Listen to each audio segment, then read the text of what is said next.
Павлодар ауданы Заңғар жалпы орта білім беру мектебінің бастауыш сынып мұғалімімін. 2014 жылдан бастап Заңғар ауылында еңбек етудемін. Әлемге әйгілі Әл-Фараби атамыз адамға ең бірінші білім емес, тәрбие беру керек. Тәрбиесіз берілген білім адамзаттың қас жауы демекші. Менің өмірлік ұстанымым I want and I can.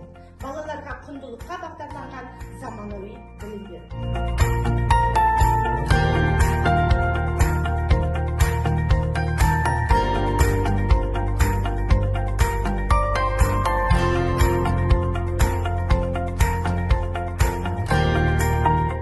Құндылықтар балаларға қонсын деп, мектепте тек жақсы істер болсын деп, бізді бірге қосқан шығар мектебім, оқушылар бар білімді алсын деп. Біздің мектеп біз әркез жақтаған, біздің мектеп бізді әркез мақтаған.